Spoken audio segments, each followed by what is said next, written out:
पाकिस्तान में जजेस, journal, bureaucrat, parliamentarian, सियासतदान, अशराफिया सब अबव द लॉ हैं। कोई भी खुद को कानून के ताबे नहीं समझता कि सुप्रीम कोर्ट ऑफ पाकिस्तान के अहकामात पर सिविल एविएशन हुक्काम ने एक नोटिफिकेशन इशू किया है। अब तमाम एयरपोर्ट्स पर जजेस और उनकी बेगमात सिक्योरिटी चेक से नहीं गुजरेंगी कि पाकिस्तानी टैक्स पेयर का 159 मिलियन रुपया हमारे जजेस फूंक देते हैं। यहां पर सुप्रीम कोर्ट के एक जज की तनख्वाह 18 लाख रुपए है।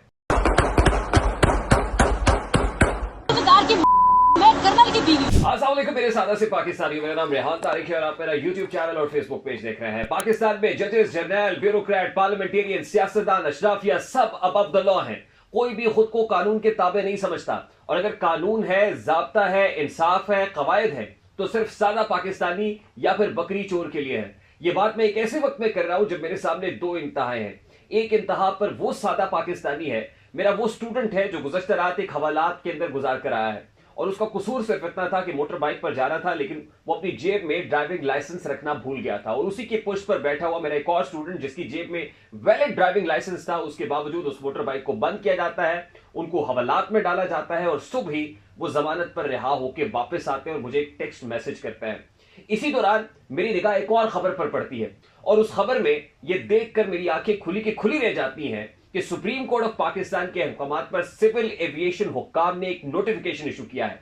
और उस नोटिफिकेशन के मुताबिक अब तमाम एयरपोर्ट्स पर जजेस और उनकी बेगमात सिक्योरिटी चेक से नहीं गुजरेंगी, यानी सिक्योरिटी क्लियरेंस से मुस्तस्ना करार दे दिए गए हैं। पाकिस्तान के लाहौर हाई कोर्ट के जजेस हो, सुप्रीम कोर्ट ऑफ पाकिस्तान के जजेस हो, इस्लामाबाद हाई कोर्ट का जज हो, पेशावर हाई कोर्ट का जज हो, सिंध हाई कोर्ट का जज हो, यानी हाई कोर्ट और सुप्रीम कोर्ट के जजेस बशमूल उनकी अहलिया वो सिक्योरिटी चेक के प्रोसेस से बिल्कुल मुस्तस्ना करार दे दिए गए हैं। अब मेरा सवाल सादा सा है कि constitution of Islamic Republic of Pakistan, आईने पाकिस्तान के आर्टिकल 25 के तहत तमाम पाकिस्तानी बराबर हैं। Are we the children of lesser god? क्या हम लेसर गॉड के बच्चे हैं? क्या हमारे लिए कानून और इंसाफ सिर्फ इतना है कि किसी जगह हम गलती करेंगे, भूल चूक करेंगे, तो जाके हवालात में डाल दिए जाएंगे और फिर कोर्ट और कचहरियों के चक्कर लगाते रहेंगे? और कवायद और जवाबित का यह हाल है कि सुप्रीम कोर्ट का जज हो, सुपीरियर जुडिशरी का जज हो या हाई कोर्ट का जज हो, वो अपनी बेगम समेत कुछ भी करता रहे, वो किसी भी एयरपोर्ट पर मौजूद हो, उसको कोई चेक नहीं करेगा, रोकने की जसारत नहीं कर सकता। यही निजाम इंसाफ है मेरी मुमलिकत का, पाकिस्तान का। और शायद यही वजह है कि हमारा जुडिशल मयार ऐसा है कि ग्लोबल रैंकिंग में हम नीचे से तीसरे नंबर पर हैं, यानी 130 ममालिक के फहरिस्त में हमारा नंबर 128 है। अब वो तहलका खेज इंकशाफात कि जब मेरी पर्दा फिक्र पर इस खबर ने दस्तक दी, तो मैंने कुछ स्टैट्स इकट्ठे करने की कोशिश की और देखा कि क्या वजह है कि जुडिशल रैंकिंग में हम लोग 128 नंबर पर आते हैं, और दुनिया के तरक्की याफ्ता ममालिक के जजेस का कंडक्ट क्या होता है।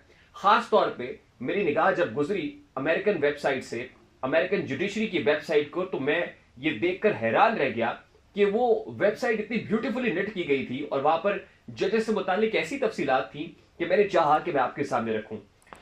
तकरीबन एक सदी पहले अमेरिका के एक जज थे ओलिवर वेंडल होम्स, और वो एक ट्रेन में सफर कर रहे थे। सबसे पहले तो मेरे लिए बहुत हैरानकुन था कि एक जज ट्रेन में सफर कर रहा है, और सिर्फ यही नहीं है कि बल्कि बरतानिया का प्राइम मिनिस्टर भी डेविड कैमरून हो, वो ट्रेन के अंदर जो है वो सफर करते हैं, आम लोगों के साथ सफर करते हैं, लोगों में घुल मिल जाते हैं।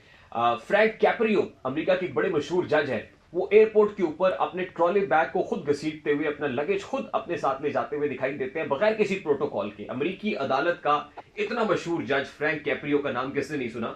वो ट्रेन का सफर कर रहा है, वो हवाई जहाज का सफर कर रहा है, तो अपना लगेज खुद घसीट कर लेके जा रहा है। तकरीबन एक सदी कबल अमेरिकी सुप्रीम कोर्ट के जज रहने वाले ओलिवर वेंडल होम्स जब 100 ट्रेन में सफर कर रहे होते हैं, तो टिकट चेकर आता है और ओलिवर होम्स से पूछता है कि सर आपका टिकट? तो होम्स अपनी जेबों की तलाशी लेते हैं और टिकट नहीं मिलता है, तो बड़ी नादिम होकर टिकट चेकर से कहते हैं कि मैं ढूंढने की कोशिश करता हूं, टिकट मेरे पास नहीं है। तो टिकट चेकर ये कहता है कि सर हम आपको जानते हैं और आपको कौन नहीं जानता, कोई मसला नहीं, आप परेशान मत होइए। वो कहते हैं मैं परेशान इसलिए हो रहा हूं कि मुझे भी तो पता चले मैं जा कहां रहा हूं।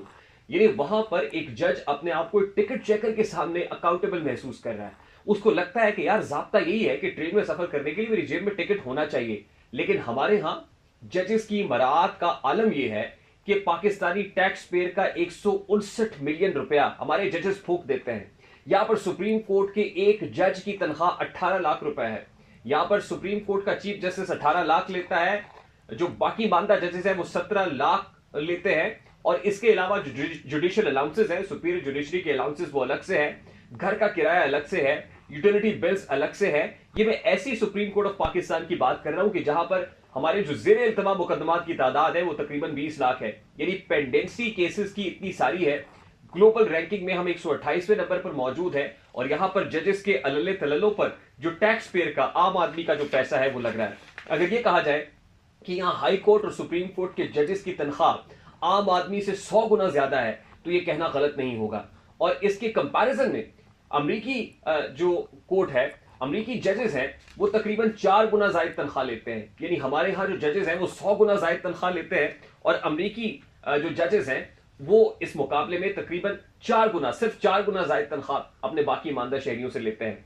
तकरीबन 134 जजेस साहिबान अवामी टैक्सेस से हमारे यहाँ महाना 159 मिलियन रुपए तनख्वाहों की मद में वसूल करते हैं।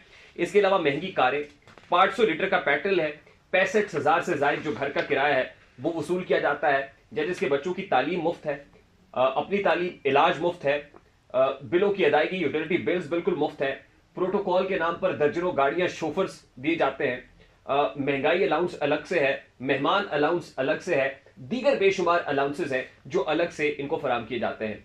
अब सुप्रीम कोर्ट ऑफ अमेरिका की वेबसाइट के ऊपर जब हम देखते हैं तो वहां जजेस की तस्वीर है और खुशनुमा हैरत ये होती है कि जजेस तमाम के तमाम मुस्कुरा रहे हैं। जब मैंने अपने सुप्रीम कोर्ट यानी सुप्रीम कोर्ट ऑफ पाकिस्तान की वेबसाइट देखी तो वहां पर भी जजेस की तस्वीर और जजेस वहां भी मुस्कुरा रहे हैं। लेकिन अमेरिका के जजेस की मुस्कुराहट और हमारे जजेस की मुस्कुराहट में बहुत फर्क है। यानी हमारे जजेस की मुस्कुराहट इसलिए है कि हम सादा पाकिस्तानियों को चूरा लगा रहे हैं, वो तमाम तर जजेस, क्योंकि हमारे टैक्स पेयर के पैसे से वो 159 मिलियन फूक जाते हैं। हमारे टैक्स पेयर से पैसे से नो मैटर व्हाट हमारे यहाँ महंगाई हो रही है और बाकी सरकारी मुलाजमीन की तनख्वाहों में 10% इजाफा होगा तो सुप्रीम कोर्ट ऑफ पाकिस्तान के जजेस और हाई कोर्ट के जजेस की तनख्वाहों में 20% इजाफा होगा। उनके जुडिशियल अलाउंस को उनकी पेंशन के साथ क्लब कर दिया जाएगा। उनको यूटिलिटी बिल्स, अगर महंगाई हो रही है तो महंगाई अलाउंस अलग दिया जाएगा। बिजली के बिल उनको जमा नहीं कराने हैं। तो वहां पर हमारी जजेस की मुस्कुराहट तो समझ आती है कि इसलिए है, लेकिन अमेरिका के सुप्रीम कोर्ट के जजेस की मुस्कुराहट इसलिए है कि उनके जमीर पर बोझ कोई नहीं है। उनको पता है कि हम इंसाफ फराहम करते हैं। उनको पता है कि हमारे जो शहरी हैं हमको इसलिए कोसते नहीं हैं कि वो जब आते हैं हमारे सामने तो उनको पता होता है कि वो यहां से इंसाफ लेकर जाएंगे। लेकिन हमारे यहाँ आलम यह है कि दोहरा बयार है, मुनाफिकत है। ऑल दो हम अमेरिका की फ्रैंक कैप्रियो नामी जो जज है, जो इसलिए मशहूर है कि उनकी जो बहुत सारी समातें हैं वो लाइव नशर की जाती हैं, दिखाई जाती हैं। वो बहुत सारे फैसले ऐसे हैं जो आने वाले मुल्जिमान के बच्चों से ही करा देते हैं। जब उनके सामने खातून जाती है और बताती है कि मैं अमेरिका में आए हुए मुझे सिर्फ 3 महीने हुए हैं और मैं यहाँ के कवानीन से नाबल्द हूं और अंग्रेजी भी नहीं जानती, तो उस जज साहब, उसकी बच्ची जो अंग्रेजी समझती है, वो कहती है कि तुम मुतरजम का रोल प्ले करो और अपनी वालदा से पूछो ये क्या कह रही है। वो बच्ची बताती है और उसके बाद जज साहब उस बच्ची को बुला लेते हैं और कहते हैं कि इस केस का फैसला बच्ची करेगी। बताओ तुम्हारी वालदा को $50, $25 या फिर कोई भी जो फाइन है वो ना किया जाए। तो बच्ची बेसाख्ता कहती मेरी वालदा को $50 का फाइन कर दे। जज साहब कहते हैं क्या आपने फैसले पर नजरसानी करेंगी? तो बच्ची कहती मेरी वालदा को कोई भी फाइन ना किया जाए। और जो कोर्ट रूम है उसके अंदर कह कहे होते हैं। तो फ्रैंक कैप्रियो नामी जज बहुत ज्यादा मशहूर है, जो अपनी रहमदिली की वजह से मशहूर है, जो अपनी नरम दिली की वजह से मशहूर है, जो काइंडनेस की वजह से मशहूर है, जो ये समझते हैं कि अमन और आज़ादी का पैगाम दिया जा सकता है। वो जज भी कोई प्रोटोकॉल नहीं लेता है। वो एयरपोर्ट के ऊपर भी अपने बैग को खुद, अपने सामान को खुद घसीटता हुआ दिखाई देता है। तो इस तरह के जो जजेस हैं वो एक तरफ है, हम भी जो अमरीकी जजेस हैं या उनकी कोर्ट के अंदर जो बराह रास्त जो तमाम तर प्रोसीडिंग्स है वो दिखाने का रिवाज है उसको फॉलो तो कर रहे हैं, लेकिन हम सिर्फ पॉम्प एंड शो के लिए कर रहे हैं, हम सिर्फ दिखाने के लिए कर रहे हैं, यानी हाथी के दांत खाने की और दिखाने की ओर। आज जस्टिस काजी फायज ईसा बैठे हुए हैं और जस्टिस काजी फायज ईसा से इस खबर के ऊपर कि उनकी बेगमात, वो हाई कोर्ट के जज हो या सुप्रीम कोर्ट के हों, वो सिक्योरिटी चेक से मुस्तस्ना होंगे, सिर्फ इतना ही पूछना है कि आर्टिकल 25 ऑफ द कॉन्स्टिट्यूशन क्या कहता है। उसके बाद आज से चंद दिन पहले जस्टिस अली बाकिर नजवी जो लाहौर हाई कोर्ट के जज है, जिन्होंने आरओज और डीआरओज के हवाले से इलेक्शन कमीशन ऑफ पाकिस्तान के फैसले को जो है वो इंटरिम ऑर्डर के जरिए से कलअदम करार दिया और उसको सुप्रीम कोर्ट ऑफ पाकिस्तान ने सस्पेंड कर दिया। अली बाकिर नजवी साहब, ये तकरीबन अक्टूबर 2021 का वाकया है कि उनके बेटे जो डॉक्टर हैं वो अमेरिका जाते हैं और अमेरिका जाने से पहले कोर्ट विफाकी हुकूमत को लिखती है कि जिस वक्त जज साहब के बेटे अबू धाबी की कनेक्टिंग फ्लाइट लेके अमेरिका पहुंचेंगे तो अबू धाबी की इमिग्रेशन के ऊपर उनको प्रोटोकॉल दिया जाएगा, और जब अमेरिका पहुंचेंगे तो वहां पर जो पाकिस्तानी सफारत खाना है उनको उनके बेटे को एयरपोर्ट से लेकर घर तक छोड़ने तक वो शाहाना प्रोटोकॉल मुहैया करेगा। और जब साहबजादे अमेरिका से वापस पाकिस्तान आएंगे तो पाकिस्तान में भी उनको प्रोटोकॉल और एजाज के साथ उनके घर तक पहुंचाया जाएगा। अब ये देख के सफारत खाना भी मखमसे में पड़ जाता है कि भाई एक जज को प्रोटोकॉल उस वक्त दिया जाता है जब वो सरकारी दौरे पर होता है। अब जज निजी दौरे पर भी उस प्रोटोकॉल का मुस्तहिक नहीं होता, और फिर आगे से जज की औलाद यानी जज का बच्चा किस तरह से इस प्रोटोकॉल का मुस्तहिक हो सकता है, ये तो किसी रूल्स ऑफ एंड प्रोसीजर्स के अंदर नहीं लिखा हुआ है। तो उस बच्चे को प्रोटोकॉल देने के लिए जज साहब और पूरी जुडिशरी वफाकी हुकूमत को खत लिख रही होती है।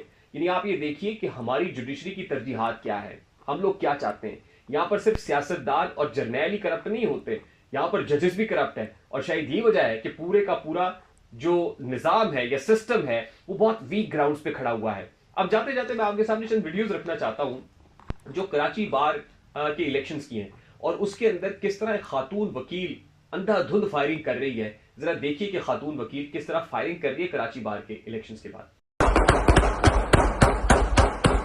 ये कोई पहली बार नहीं है कि हम खातून वकील को फायरिंग करते हुए देख रहे हैं, बल्कि आज से पहले even Lahore high court bar association के जो इलेक्शंस थे उसमें भी अंधाधुंध फायरिंग की गई थी। मुख्तलिफ बार एसोसिएशन में वकला, काले कोट वाले, बल्कि कहने के काली भेड़े हैं, ये किस तरह से कानून की धज्जियां सरेआम उड़ाते हैं वो भी आप देख सकते हैं, किस तरह बखेर दी जाती हैं ये धज्जियां। अब इसके ऊपर मज़ाक़ खेज़ बात तो ये है कि पाकिस्तान तहरीक इंसाफ ने एक पटिशन की और कहा कि इलेक्शंस तब फ्री एंड फेयर होंगे जब जुडिशल अमला जो है वो ड्यूटीज आरओज और डीआरओज की अंजाम दे रहा होगा। तो कितने नादा है कि शोलों को हवा देते हैं। वो कैसे ये जुडिशरी या जुडिशल अफसरान मुमकिन बनाएंगे कि फेयर प्ले हो सके, लेवल प्लेइंग फील्ड मिल सके। क्या आप इनसे एक्सपेक्ट करते हैं कि लेवल प्लेइंग फील्ड मुहैया करेंगे, या ये मेरिट पे फैसला करेंगे? ये होंगे तो इंतखाबात में धांधली नहीं होगी। ये तो खुद धांधली नहीं, बड़े बड़े धांधले हैं, ये तो खुद करप्ट है, ये तो खुद चोर है। और जिस तरह निजाम इंसाफ की धज्जियां बिखेरते हैं आपके सामने, तो इसलिए इनसे कोई एक्सपेक्टेशन ना रखिए। मुझे रेहान तारिक को इजाजत दीजिए, अपना बहुत सारा ख्याल रखिएगा। अस्सलाम वालेकुम।